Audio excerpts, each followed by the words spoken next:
Deirdra Armsby is Director of Place Shaping and Town Planning at the City of Westminster. Deirdra, the whole of the CAS really is facing an existential crisis in the face of COVID-19, and Westminster, with its dependence on tourists as well as businesses, is perhaps affected more than anywhere else. I mean, what can you do as a planner to protect the borough's economy in the short and the longer term? I suppose I've always considered a planner's job to be about enabling our built environment and the objectives that communities cite as the shape and look and feel and function of places that we have authority over, if you like, in a regulatory function. And I think that's, really, really important right now.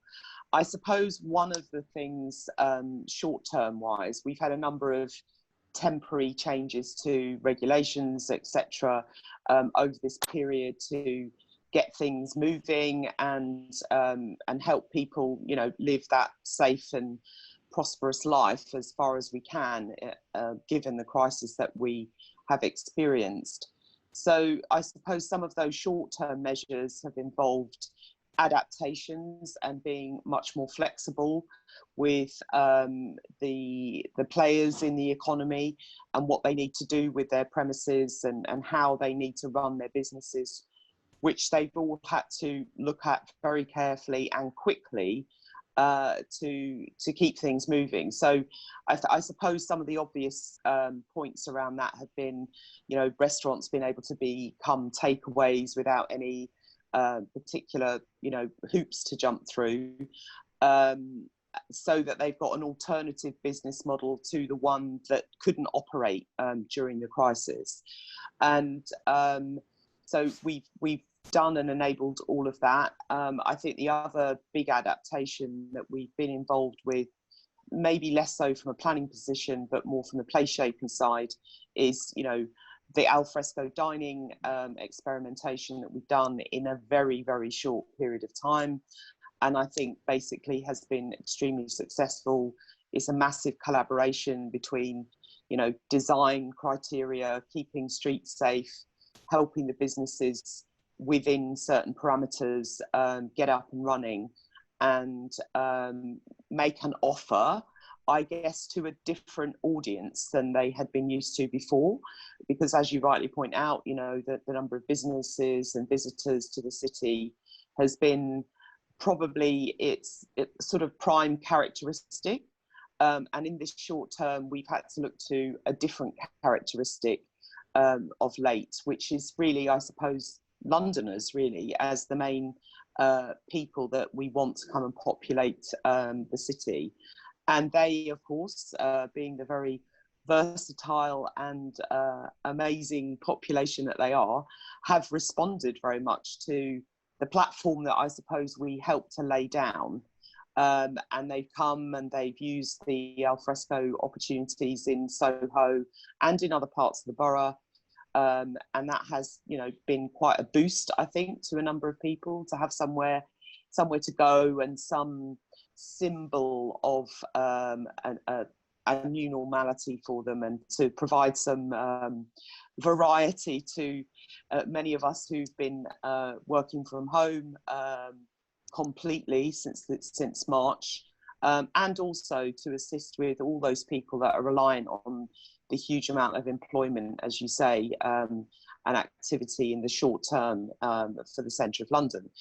So I think, though, for the longer term, what we have to look to is, what we really want our cities to be, who we want it for. I think one of the really sharp observations that anybody can make about what's happened of late, especially in those early months, was, the grandeur, splendour of central London was the same in March and April as it has been for years. But what it had lacked was people. And the fact is that the backdrop of, such an amazing place, it really suffers by the lack of people. So the whole endeavour around humanising the city and making sure that the place works for people in the future, I think that will be much more of a high order imperative. as we look to things going on. I think the other thing for planners in a regulatory way is, we've done all the things we possibly can with virtual planning committees to keep decision making and that run of business active, and we've all been very successful with that. Westminster, one of the very first committees, but obviously all the authorities across the country and in London have all come to that table and shown themselves to be very adaptable and versatile, and kept things moving. I think those type of experimental things that we've done have some longevity, and we should definitely pay attention to what's worked on our short-term activity to bed into long-term. And I think probably one of the key words is versatility, and the ability to read what's happening on the ground and to respond to it, rather than perhaps being too attached to plans that were made 5 years ago that don't reflect what's happening on the ground. And I think bedding into a plan-led system for the future, much more elements of flexibility is definitely one of the lessons that we will have learned, and the value of experimentation in the built environment. That's quite difficult if it's about people spending money, because the risk of spending money on something that doesn't work is hard for both private businesses and in particular the public sector. But I think what we have experienced has taught us that has to be a feature, that versatility has to be a feature of us in the long term to carry on enabling, the progress and prosperity of the city. But that is made more complicated for you, isn't it? I mean, Westminster really has 3 constituencies who aren't always in alignment. You've got businesses, you've got visitors, and you've got residents. So how do you actually implement the sort of longer term improvement and bringing those together? Because I know the Soho Society and the restaurateurs were not quite in alignment in the views about al fresco dining, and to make that permanent needs some work, doesn't it? Of course. I mean, the whole of how we shape and manage our places, especially in such a mature, complex environment such as Westminster, but I would also say across, many London boroughs, because, we are a global city, we have huge amounts of interests and functions that we have to perform. It's not a very sort of binary job that a set of streets, be they residential or commercially focused, have to do on a daily basis. And as we've just talked previously about versatility, communities and people who live in a city like London, I think are eminently versatile. I mean, I think, the whole history of London is about adaptation, experimentation, survival, but more than survival, it's about progress. So yes, there will always be things that you have to get ironed out. And I think that's all about dialogue and talking and trying to find the common ground. And I think what this experience has shown us is we all have much, much more in common, whatever those different constituencies are, compared to the things that, we might disagree on. And I think we can disagree respectfully and try to work through solutions. And that's certainly, the experience, I'd say, of any planner in the city, because that's the task with any given, say, planning application. You talk, you try to finesse it, you try to make it better. And I think with some of the initiatives that we've led on very recently in the city, that's how it's been done.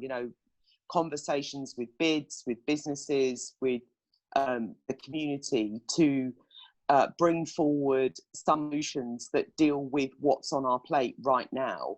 We have to move fast, but we also have to try and do that by bringing as many people with us as possible. And I honestly think that what's been put out on the ground has generally been, something that everybody has been quite joyful about, and it's been taken up as a destination piece by people coming and visiting. And yes, we need more. But I would absolutely encourage everybody to come.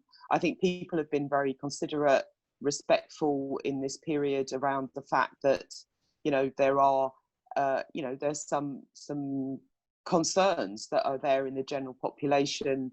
We have to, you know, act considerately wherever we are, whether that's al fresco dining, whether it's how we travel to places on the tube.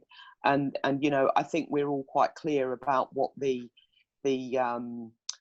rules are around that now. And I think on the whole, those constituent parts have actually worked well together to get something moving. Yeah. So Westminster's got a wide variety of retail streets, from national, international honeypots like Oxford Street, Regent Street, Bond Street, to more local shopping in Pimlico and north of the borough. So how do you see the recent changes in use class orders helping the high streets in Westminster? Well, I mean, I think it's a fascinating time for that whole regulatory regime, because, again, I think going back to the things that we just touched on, in many ways, this is an exercise in experimentation. You know, for many years, there's been lots of dialogue around how inflexible, for example, the use clauses order is. And we've leapt in many ways from that dialogue that hasn't really changed an awful lot over the last, say, 10 years into a brave new world of, you know, much broader, more flexible land uses, so that you on a high street could now envisage, you know, shops, restaurants, libraries, gyms, places of worship. You know, they all now fall into this one big super class, class E. And I mean, obviously it remains to be seen. It's a very new measure. It's just come out, and we will need a bit of time to see really who takes it up. And I think also to learn some lessons from some of the things we have done ourselves within the existing system to embed versatility. And actually, on the whole, that has been pretty successful. You know, we've repurposed department stores in Oxford Street. We've given consents for new things off that main commercial street, you know, underneath Cavendish Square. In St John's Wood recently, we had a scheme that again was looking at a whole multi-purpose set of uses, from a nursery to a shop, you know, all in one building. So this sort of hyper mixed use desire is now embedded in regulation. So although we were doing some of it prior to that, I think it's very interesting times. I mean, it has lots of implications that people are right now trying to work through in terms of, you know, even those sort of legal and contractual issues around long-term leases for a single use. I think this new regime really challenges that as a process for landowners. And also on the other side of it, you know, the fact that you've got this broad reach of uses that should be able to respond quicker to the demands of these populations that we need to support those high streets, you know, and that ranges from families through to, you know, older people who may have more money to spend, you know, that both the high street can adapt, you know, year on year, because it's got these freedoms to do that as changes happen in the market and people's demands and habits change about what they want a high street to be. And I think, you know, the direction of travel is clear, that it is about it being multi-dimensional and enabling leisure, enabling shopping, enabling dining, and a very good day out. And I think it has the potential to do that, but there's also some anomalies in it that if they're taken up in any sort of concentrated way, you know, you may actually take away some of that vitality of the high street. So it's a bit all to play for at the moment. but I think it definitely, in principle, responds to the ease at which people want to be able to adapt, even, you know, built form, instead of it being a longer term process. So it's very much wait and see, and I think it will be a very interesting experiment for the high street to benefit from ultimately, but you know, it will all depend on how people take that up. So more broadly, do you think that just the way cities operate will be or should be fundamentally changed in order to respond to threat to the economy as a result of COVID-19? Yeah, I guess what recent events and certainly the initiatives and leadership, you know, Westminster has taken, and I know other London boroughs have too, it is interesting, because within things that we wanted to do swiftly and recognizing what the need was, there were some, you know, issues that we had to smooth out, you know, be it legally and regulatory wise, that made some of the things that we would have been able to do quicker a little bit more tardy. And I think, you know, that concept of how cities as a collective are empowered to respond to, you know, well, in this case, a public health crisis, but, you know, we've had other crises along the way that we've wanted to respond to. And it's just trying to make sure that we are all empowered to do what is needed in any particular circumstance. I think it also probably boosts the lens on devolution in cities and how they can, you know, operate as a more coherent force, but also that, you know, they just have the tools at their disposal to do what's needed at a particular point in time. So yeah, I do think that it will increase what had sort of been perhaps a bit more low-key in very recent years, the debates around devolution and the organisation of cities, and you know, that may also separate itself into all the very real tactical operational needs of a city like London on a daily basis, and they are, you know, pretty immense really, to keep the city moving and clean and, you know, operational. But there's also that strategic piece about where you want to go with it and how much it can grow and what the nature of that growth is and who it benefits. Deirdra, thank you very much for your answers to those questions and for all the work you're doing in keeping central London going during this very difficult period. Thank you very much. My pleasure. Thank you, Peter.